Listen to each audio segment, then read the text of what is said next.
Good evening, YouTube.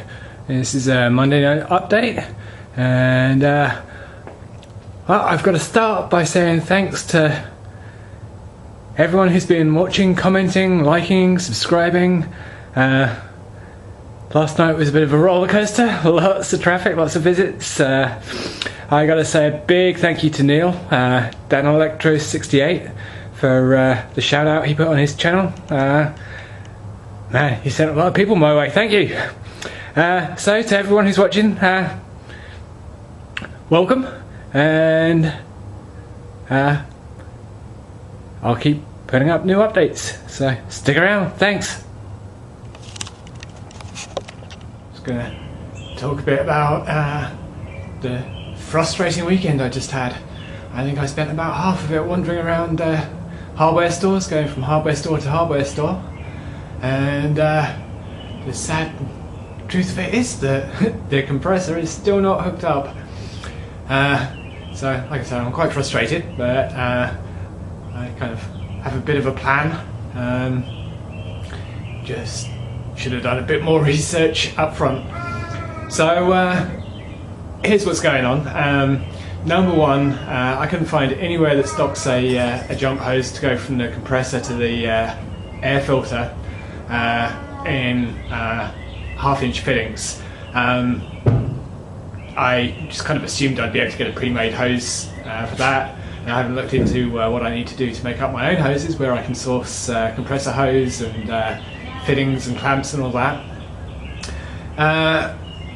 And I went to Maynard's, Home Depot, Lowe's, I hit Sears, I even went back to Harbour Freight where I got the compressor from, and the only place that had any compressor hose with half-inch fittings on it, which is what the outlet on the tank is, if you're wondering why I care about half-inch fittings, the only place was Harbour Freight. They had exactly two things. One was a 100-foot hose with half-inch fittings on either end, which was way more than what I need. And the other was a 1/2 inch to 3/8 step down shut-off valve, so I can go 1/2 inch off the tank straight down to 3/8 inch line. And of course everything else I've bought is 1/4 inch fittings. So I got that as a in case I need it, but probably won't be using it. But the long and the short of it is, this nice guy, which is my filter, regulator and lubricator setup that I showed in my last video. I don't have what I need to hook that up to the compressor right now. Second problem is, it's rated at 150 psi and my compressor goes up to 165 psi. So I didn't quite connect those two up when I bought the air controller kit. That's not really going to work, I guess. 15 psi over what it's rated, it might be okay. It might, if it's over-engineered a little bit, that might be just fine. On the other hand, I could turn the compressor on and push the air filter and regulator and lubricator explode all over my shop. So I don't really want to give that a try. So, like I said, I have a longer term plan. I do plan on running hardlines all through the shop eventually, and I'm going to run 1/2 inch hoses all around the perimeter of the ceiling, all the way around the walls, top of the walls, and then probably 1/4 inch lines for the drops. So that's going to run off of that air control kit, and then that way from the tank all the way through my main hardline loop is consistent 1/2 inch. And in order to do that, I'm going to figure out how to crank down the pressure switch on the compressor so that the tank pressure will never go over 150, and then that way I know that the compressor is safe going through that filter regulator combo. So another thing I've got to do some research on. That's okay though, because I'm not ready to run hardlines yet. I'm still trying to get this space organised and figure out exactly where I want to put things for a more permanent hookup. So where does that leave me? That leaves me right now with the compressor still sitting where it was at the front of the garage and not running yet. But I also have a plan to figure that out, kinda. And I am going to have to go back to for yet another trip to one or another of the hardware stores. But I've got like 95% of what I need to get this Plan B temporary setup working. So hopefully I should have a chance to deal with the other few percent over the next day or so. But here's what that involves. Oh. So during that round of hitting up all the hardware stores and all the rest of it, one of the lucky finds I made was this guy here. This is I found this at Sears. It's a Craftsman air filter regulator combo. It's rated to 175 psi. So that's safe with my compressor. Like I said, that goes to a max 165. So that'll work. But it's 1/4 inch inlet and outlet, so I've got to step down from 1/2 inch to 1/4 inch. And then, not really thinking things through, I bought pipe fittings to achieve that, and figured I'd just screw those into the tank and screw the filter regulator onto the end of those and be done with it for the short term, and just use it like that until I get around to running my hardlines. But yeah, the outlet on the tank is on a 45-degree angle. So, you know, the side of the tank is there. I was thinking that the outlet was going to come straight out, but it doesn't. It comes up at 45 degrees. And I don't know how well the filter will work on a 45-degree angle, but regardless, I don't have enough distance between the tank and the regulator once I get my fittings in place to be able to screw the thing on there and have clearance. It bumps into the compressor motor and all the rest of it. So back to trying to get a jump hose to go from the compressor to the air filter, but this time in 1/4 inch, which I know I can source locally. The other thing is, after all those trips to various hardware stores, I found a retail outlet called the Tractor Supply Company. A little further away, but looking at their website, they have everything I could possibly need for both this temporary setup, for what I want to do with my hardline setup. If I'd have known about them, I would have gone there in the first place and been in and out in an hour, and I wouldn't have wasted the whole weekend on this. But anyway, right now it's just going to be the quickest route to having a working compressor, and then I'll revisit when I'm ready to do the hardlines, and round 2 will be a lot better planned out. But I'll show you what I got in terms of all these fittings. So you can see I've got a whole range of different stuff here. These are the 1/2 inch nipples in 2 different lengths that will screw into the tank and let me couple things up that are using 1/2 inch. That's a 1/2 inch ball valve, shut-off valve. Then I've got various step downs, a 1/2 inch to 3/8 reducing collet, 1/2 inch to 1/4 inch, another 1/2 inch to 3/8 adapter, 3/8 and 1/4 inch nipples. That's the thing I found at Harbour Freight, which is the 1/2 inch to 3/8 shut off.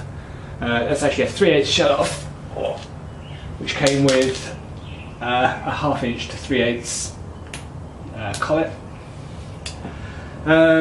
So between that lot, one way or another, I should be able to get from tank outlet to whatever I need. And I'm probably just going to find 1/4" jump hose to go to the air filter, come off that to a connector nipple. Got a bunch of these now, so that's no problem. And then that will go onto the air hose and I'll have a working setup. So probably not today, but hopefully in the next couple of days or thereabouts. So that's where the compressor project's at. The other project I showed you, I was putting up some extra lighting, and I got that up, and then it fell down while I was up a ladder wiring it to the doing the final electrical hookup. So basically the issue there was the chain they sold me at the hardware store where I bought the light fitting wasn't heavy duty enough. It was it would have been just about alright to hold the weight of the light fixture, but by the time you add 4 bulbs and the pair of pliers I had sitting on the top of the fixture, that was just enough to cause a failure, and the chains broke and the whole thing came crashing down, just about knocked me off my ladder. So I put just a regular outlet plug on the end of the wire and plugged the fixture into the wall just to make sure it was still working after falling from the ceiling. And then I leaned the whole fixture up against the wall and said, great, I've got more light, that'll do for now. Another one to revisit. So I hope that's not going to become a big thing with the Furious Garage. Like I said, shitty weekend. So anyway, that's the update on the last update, and I'll come back with more when I get a bit accomplished for the evening.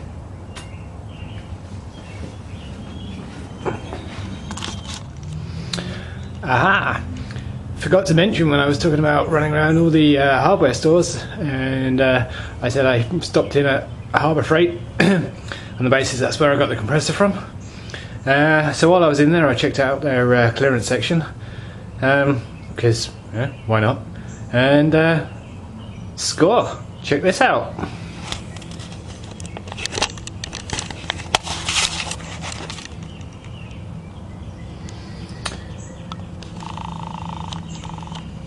Cheap paint gun. It's just a central pneumatic, but see if we can focus in there.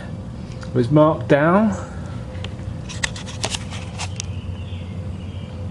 Apparently it started off at $30, got marked down to 22. I thought for 20 odd bucks, a throwaway spray gun that I could experiment with and get the hang of spraying, because I've never sprayed paint before. I figured I couldn't really go wrong for 20 some bucks. I wouldn't use it to paint the car obviously, but it would work for letting me get a feel for a paint gun. Well, I took it up to the checkout and they said, well, this is on sale right now for cheaper than that clearance price. I don't know who marked that up. So the manager came over and she said, yeah, that's kind of silly. Tell you what, I'll give it to you for $13. So this is my $13 throwaway paint gun. Oops. O-rings flying across the room. So, there it is.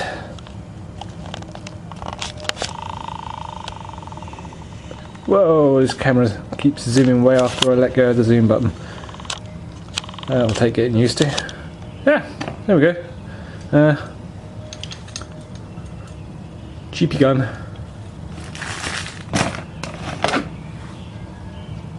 Comes with a paint cup.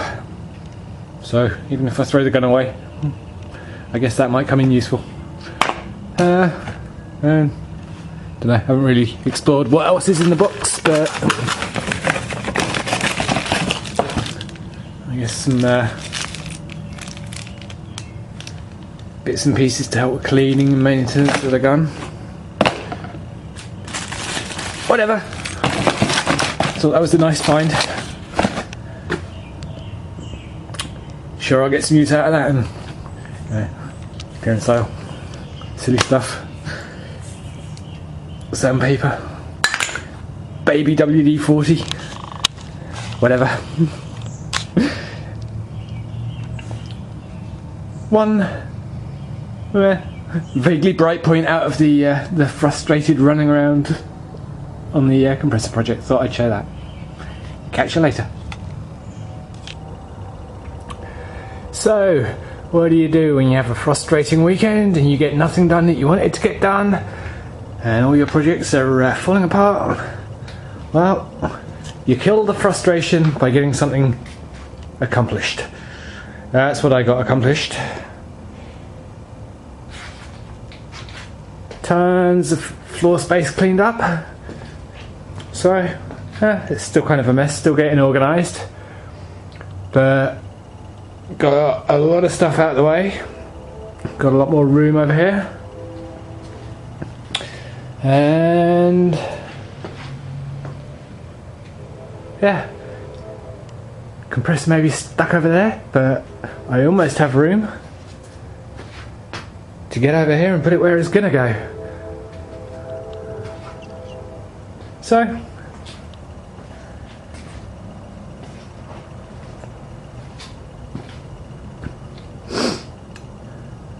yeah, small victories.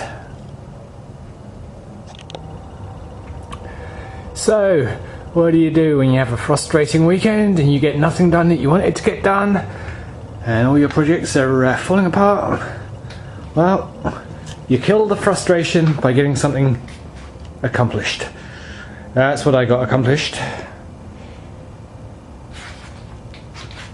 Tons of floor space cleaned up. So, it's still kind of a mess, still getting organised. But got a lot of stuff out of the way. Got a lot more room over here. And yeah, compressor may be stuck over there, but I almost have room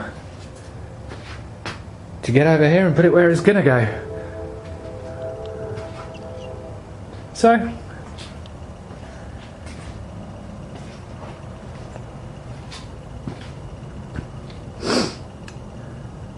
yeah, small victories.